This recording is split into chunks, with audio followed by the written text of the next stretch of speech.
hikayat, saja dan anoda. Nah, itu sebetulnya menceritakan tentang apa? Apakah ada yang tahu? Silakan angkat tangan dan jelaskan menurut pemahaman kalian. Silakan.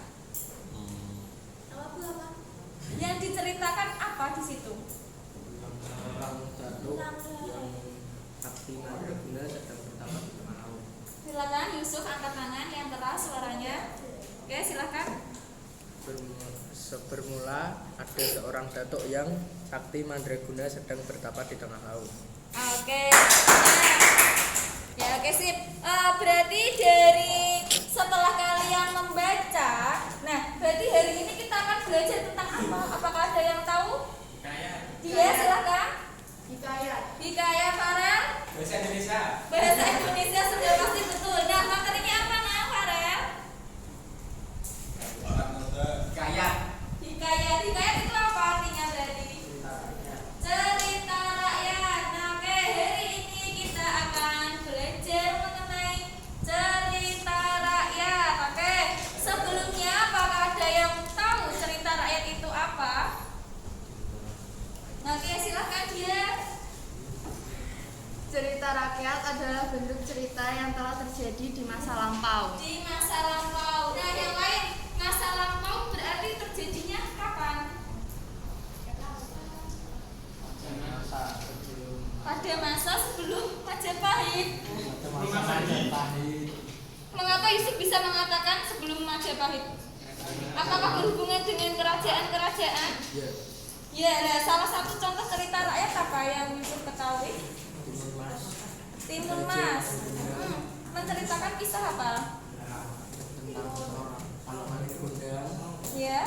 Itu seorang anak dibunuh karena durhaka sama ibunya. Karena durhaka sama ibunya.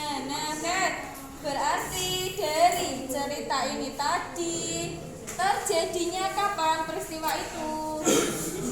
Zaman dulu, betul sekali. Oke.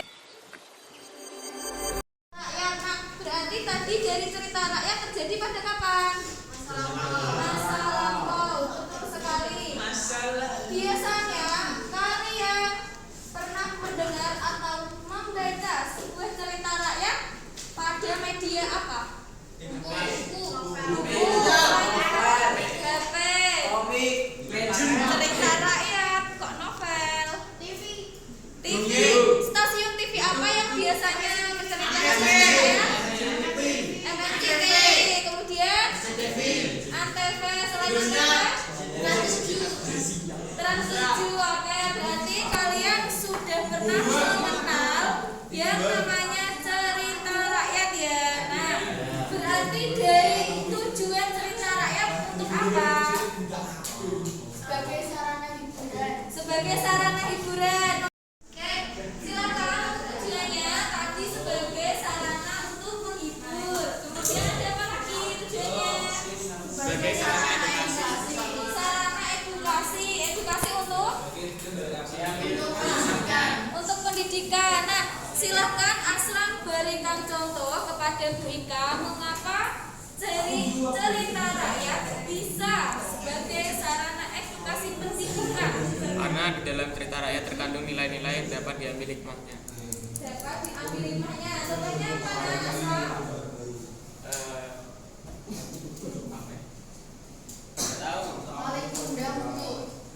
Maling kundang ya, silakan dia bisa dijelaskan terlebih dahulu mengapa bisa sebagai sarana edukasi.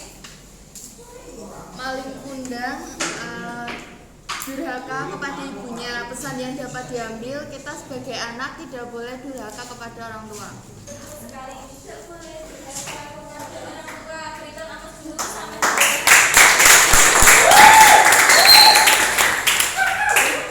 Nah, dari beberapa tujuan yang sudah teman kalian sebutkan tadi, berarti dari cerita rakyat, menurut kalian semua, apakah dari cerita rakyat itu sangat memiliki fungsi bagi kalian, khususnya kalian sebagai pelajar? Enggak sih.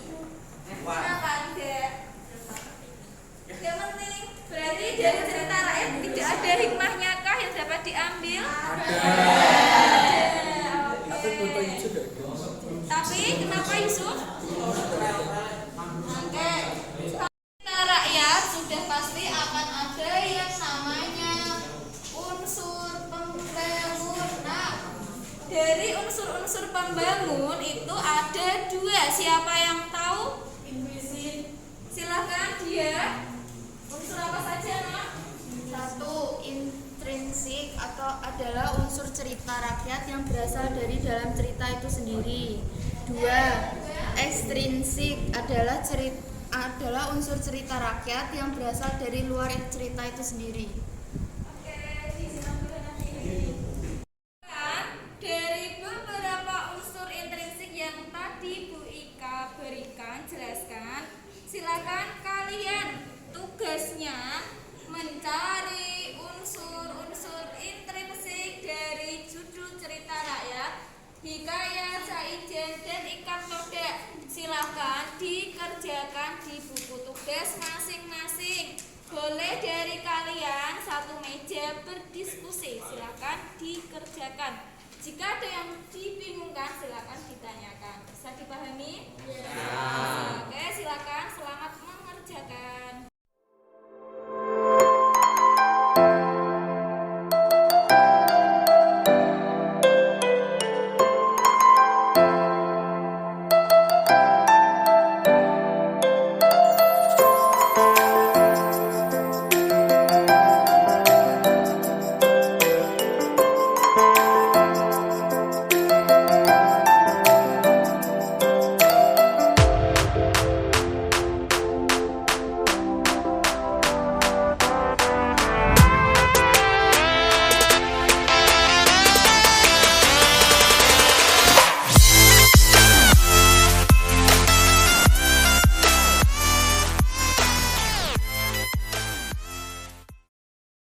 Diskusinya untuk mengerjakan unsur-unsur intrinsik selesai. Silakan.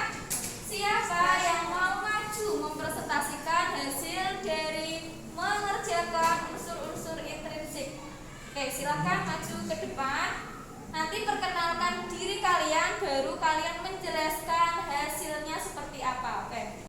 Itu boleh angkat tangan, presentasikan hasil dari apa yang sudah kalian kerjakan. Oke, silakan dia. Sama satunya lagi, silakan siapa yang mau maju ke depan? Aslam, oke silakan Aslam dan dia bisa maju ke depan terlebih dahulu. Assalamualaikum warahmatullahi wabarakatuh.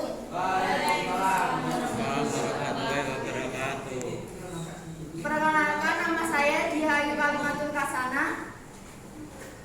Di sini saya akan mempresentasikan hasil tentang mencari unsur intrinsik dari cerita, hikayat, saijen, dan ikan toda. Yang saya temukan temanya tentang kesabaran dan kegigihan, di mana berkisah tentang seorang yang bernama Datuk Mabrur yang selalu bersabar demi mendapatkan sebuah pulau. Kemudian yang kedua, tokohnya di sini yaitu Datuk Mabrur, Raja Ikan Toda, Rakyat Ikan Toda. Kemudian yang ketiga, penokohan.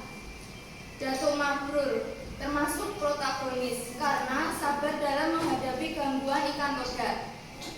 Kemudian ikan toda termasuk antagonis karena terus-menerus mencoba untuk mengganggu semedi Datuk Mabrur. Sekian yang saya temukan, terima kasih.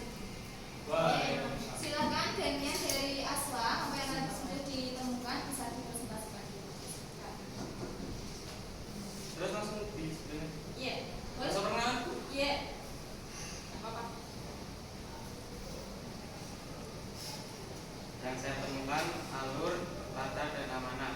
Alurnya maju karena dalam cerita tersebut urutan waktu terjadinya peristiwa berlangsung secara runtut dan terselesaikan dengan jelas. Latarnya di tengah laut di atas batu bara. Amanatnya kita harus bersabar dan tolong menolong. Seperti dalam cerita, Datuk Mabrur sabar ketika Raja Ikan Toda mengganggunya saat bersemedi, dan Datuk Mabrur membantu Ikan Toda untuk masuk ke dalam air, dan Ikan Toda membalasnya dengan mengabulkan permintaan Datuk Mabrur, yaitu sebuah pulau untuk anak cucu dari keturunannya kelak. Sudah ya. Ini presentasi dari teman kalian tadi